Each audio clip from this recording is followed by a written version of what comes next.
going on, folks? My name's Clay with the Clayway here in Grand Rapids, Muskegon, Michigan. To show you how to fix a broken key off in the ignition of a Sprinter TN1. We're not only going to show you how to fix it, but we're going to explain to you why it broke in the first place. More than likely, it's your own fault. So we're going to use a little bit of mechanical whore math to save you hundreds, if not thousands of dollars. Otherwise known as man math. We're going to do this ish ourselves. Not wait on a dealership to charge us $3,000 to do it for us. This steering column is actually broken in a Freightliner, 2004 Freightliner Sprinter. Now, they make Dodge Sprinters, they make Mercedes Sprinters. They're all the damn same. So it doesn't matter where you get the ignition or steering column from. The only thing that you don't want to break is your old key fob to save yourself from programming anything. So we got a keyed steering column from the junkyard for the 2006 to 2002 Mercedes Sprinter or Dodge Sprinter, Freightliner Sprinter, stuff like that. I guess the keys break off in the ignition. I think, and I'm not certain, but we're going to find out. I'm pretty sure the key breaks off because something mechanical gets lodged. I've gotten this other steering column, but we need to first disassemble this particular steering column so we can understand how to disassemble the other one without breaking it. It's got a key in it. It actually works. Let's see if we can figure this issue out. Hopefully this helps you out. If it does, please consider subscribing, clicking the notification, sharing my videos. Give me them sweet old thumbs up. Don't ever forget that if anyone else can do it, you can do it too. That I absolutely promise you. We're not only going to show you how to do this, but we're going to explain to you why you're doing what you're doing. And another one of the show mottos is, you can't break what's already broken, people. So let's... All right, so here's the deal. At the junkyard, they couldn't get the steering column out, so they ended up cutting this yoke right here. Now I could drill out these U-joints, and I could put new U-joints in it. That's probably not going to be good. Not interested in doing that because this shaft goes all the way through. So using this steering column, probably not going to happen. We've got to disassemble this. We've got some electrical connectors here. I think the biggest problem is going to be what I'm presuming is the shifting cable right here, and getting that out of that housing there. Right here on the side, it looks like this is affixed to it. Now, here's the reason that I can just switch this column without doing anything. Your immobilizer is inside your key, and then there's a little ring around it right there that reads this portion. This portion is the only portion that's broken. So what we'll do is we'll separate the metal blade from the original portion right here and put this key inside there, and hopefully we don't have to do any programming. Now this steering column cost me about 125 bucks. You can get a steering column with the key. Make sure you ask them if the key actually functions. Now, the first thing that we're gonna have to do is we're gonna drill out these rivets. Now, I think you could do this one of two ways because I'm betting that these are screws up inside here, and this is just like a driven screw, and they don't intend you to take them out. But I'll bet that if we scored it right across here, we might be able to use a screwdriver to disassemble that. If not, we're gonna have to grind it off, which will be difficult to do in the vehicle. But with it here on the bench, I don't think we're gonna have too much trouble. Obviously, I'll show you how to do that inside the vehicle without removing the steering column if we're successful at getting this part off of here. Oh my God, I hope this works. Note to self and yourself. When you make that score on there, try to do it in the center of the bolt. We'll make things a lot simpler. Since we're not so sure how well this is gonna work, we're gonna take a hammer, use a screwdriver, tap that, and turn it at the same time. Well, this is the easy one, folks. The harder one is going to be up there by the fuse box, but I got to presume that that's going to work the same way. And obviously, cut through the casing a little bit there, but we still should be okay. And it was just as I thought. These are just screws. I'll give you the measurement on them so you can replace them. We need to get into this one without cutting up all of this. I'm thinking the best and safest thing to do to remove the fuse box off of here, which is probably going to come in helpful anyways. And power coming up into this, we want to disconnect the battery. It's fairly simply connected to the steering column by these two nuts right here. These nuts are 10 millimeter. Also located right by that nut, there are 2 Phillips screws that need to be removed, or you will break them like I did. Okay.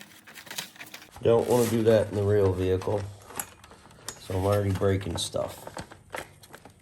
And this is connected by the steering wheel. I have to possibly try to get up in there without destroying everything, so we don't have to take the steering wheel off.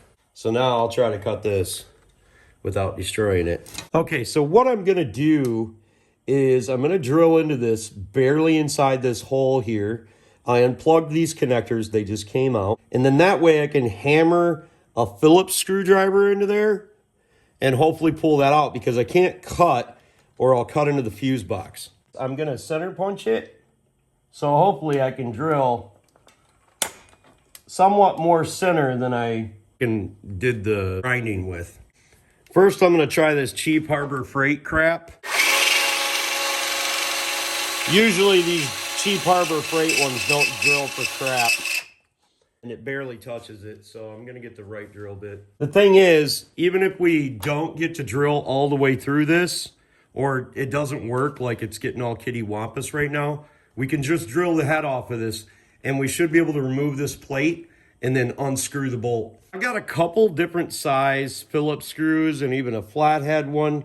If I bang it down inside that hole, I may be able to turn that out. So that's what I'm gonna try to do.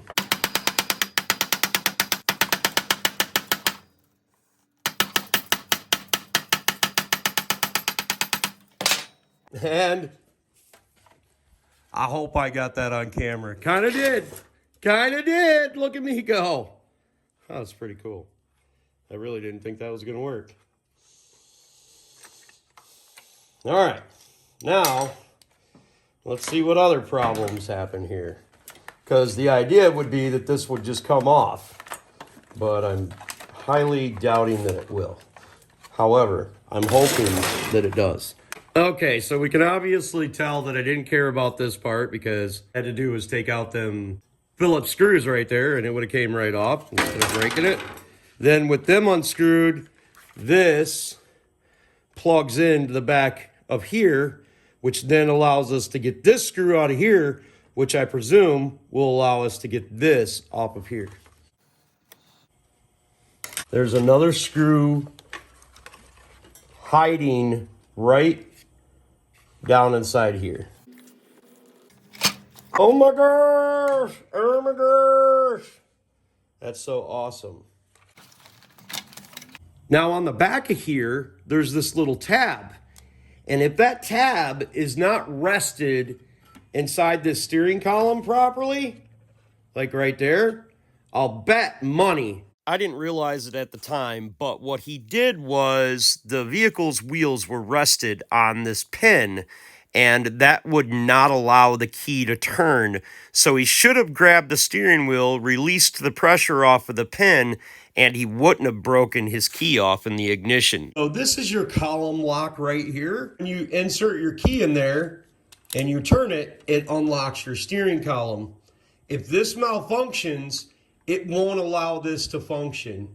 So my presumption is that more than likely this steering lock malfunctioned on the original key for the original van, and that's why it's not functioning. So when we do this, when we reassemble this, we want to make sure we grease it really well. Hopefully this cable will release without the key, because we can't turn the key on the other one, and that's going to create a serious problem because we need this cable to release. So these bolts are 10 millimeter 1.25. They are 20 millimeters full thread. You need a 20 millimeter bolt that's 10 by 1.25. Oh, look at, I started drilling right through it. Kind of neat.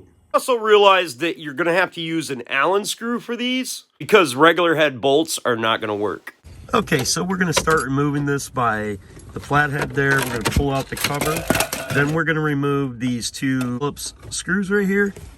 And we'll remove these two 10 millimeters down here at the top and the bottom. That allows this box to get up out of your way. You're also going to find that there's a nut down here.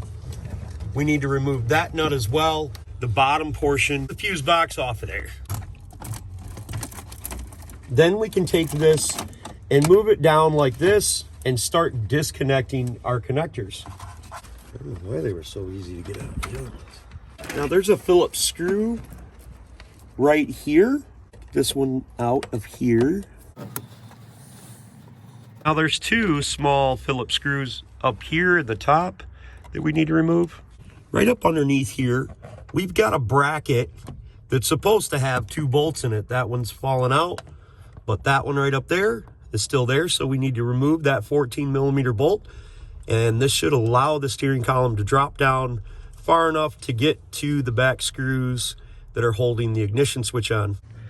Now this will allow us access to pull the 2 screws out, and yeah, somebody's already been here. Hell yeah! Okay, so we've got both screws out of there, and we know that there's a screw right here because we can see it protruding through. Obviously got to come from underneath. Take that Phillips screw out too. Just come from right up underneath here. If I remember correctly, there's only 2. So then we can slide our lock cylinder off of there. And let's try to leave this on the lock cylinder and unplug this back here. If you're trying to do it on a one you're taking out of the junkyard or something, you don't want to break that connector down there because this would be much easier to like patch together if necessary. Now here's where I'm kind of leery. I'm not so sure how this works, but I'm going to take out these 2 Phillips screws right here. Hopefully this comes off of here. Ignition is out of here. I hate it when stuff like springs apart and you can't see where it all sprung apart. So you got to be careful taking apart stuff you ain't ever taken apart before. So I'll try to keep my finger on it. And then I'll try not to lose my screws. I'm hoping it just comes off of here, because if it doesn't come off of here, it would be because we can't turn the ignition any longer. So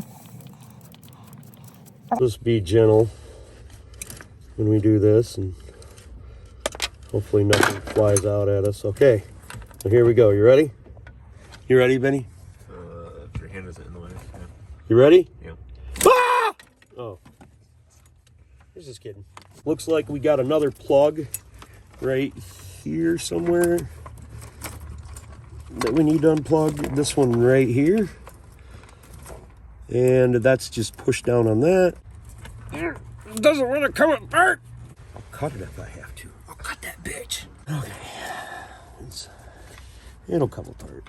Okay, so you just push on this right here. It's kind of funny because I sat here and I had to get really close to look at it to figure it out how to get it off, and it was dumb because it was super simple. And then there we go. Now we can install our new one. And yeah, that's how you do that. Now we're going to take out that same cable on here. The B is the shift lock. As the tumbler turns, it pushes down on that right there and releases that cable, allowing that to release the transmission as well.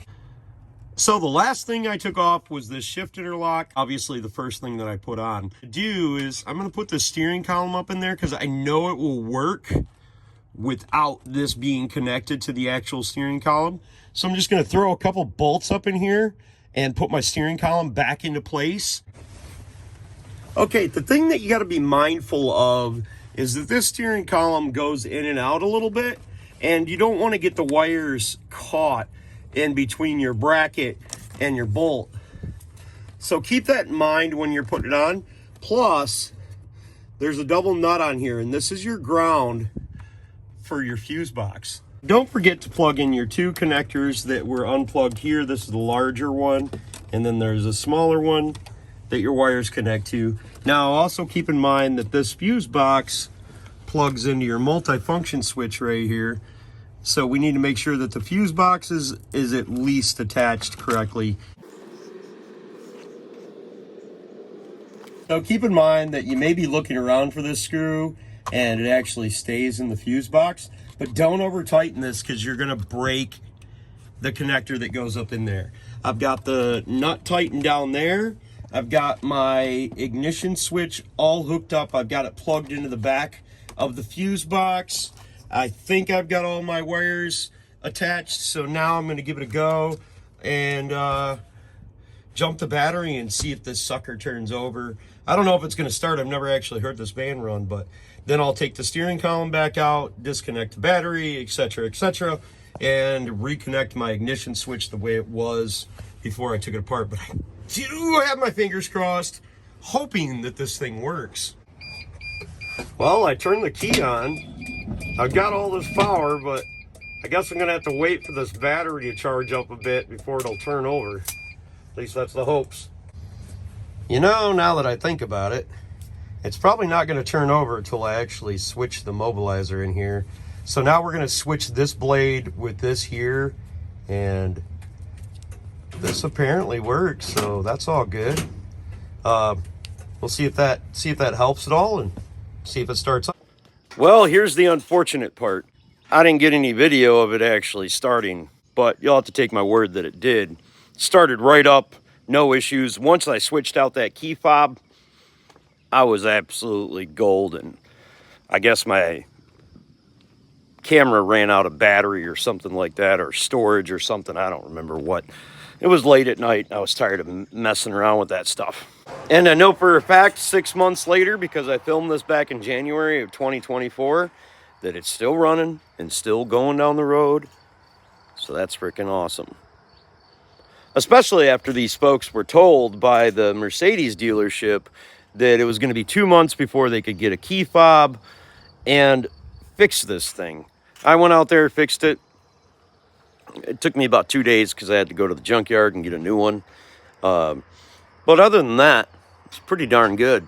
Hey, don't be the next to them, be the absolute first of you, and if anyone else can do it, you can do it too. Please consider subscribing, clicking the notification, sharing my videos, giving us them sweet old thumbs up. If you've got a question for me, you can hit me up on Clay's AC and Auto Repair over the Facebook Messenger.